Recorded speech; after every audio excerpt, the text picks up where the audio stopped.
जेकरा बेटी बा हो।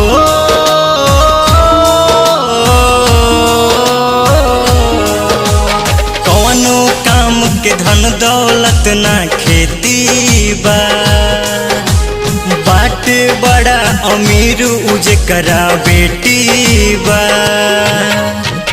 अखिया भर भर जाता आज राखी के पावन दिन बा, अखिया भर भर जाता आज राखी के पावन दिन बा। बाटे बड़ा नसीब वाला जेकरा लगे बहिन बा, खूबा बड़ा नसीब वाला जेकरा लगे बहिन बा।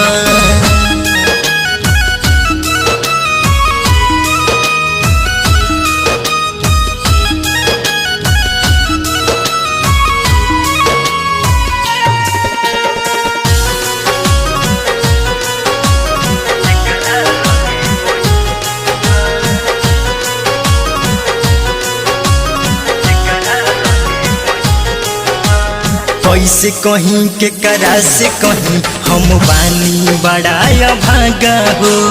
भीतरा रोए दिलवा के हो बांधित एगो धागा हो। कैसे कहीं के करा से कहीं हम बानी बड़ा भागा हो। भीतरा रोए दिलवा के हो बांधित एगो धागा हो।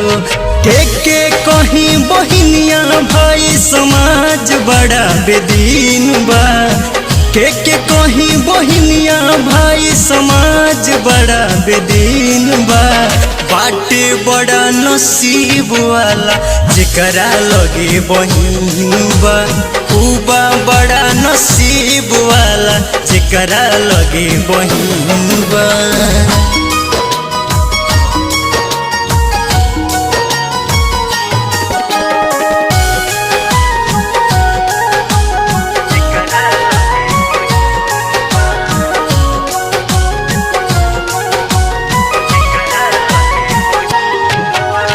राम जनी है राम के लीला बाटे बड़ा निराला हो।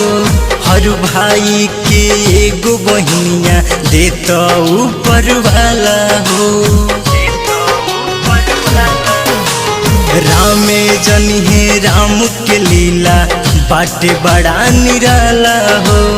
हर भाई के एगो बहिनिया देता ऊपर वाला हो। नगवंशी कहे राजन के दुख सहल बड़ा कठिन बा, मनमोही कहे राजन के दुख सहल बड़ा कठिन बा। बाटे बड़ा नसीब वाला जेकरा लगे बहिन बा, खूबा बड़ा नसीब वाला जेकरा लगे बहिन बा। कौनो काम के धन दौलत ना खेती बा, बाटे बड़ा अमीर जेकरा बेटी बा। अखिया भर भर जाता आज राखी के पावन दिन बा, अखिया भर भर जाता आज राखी के पावन दिन बा। बाटे बड़ा नसीब वाला जेकरा लगे बहिन बा, खूबा बड़ा नसीब वाला जेकरा लगे बहिन बा।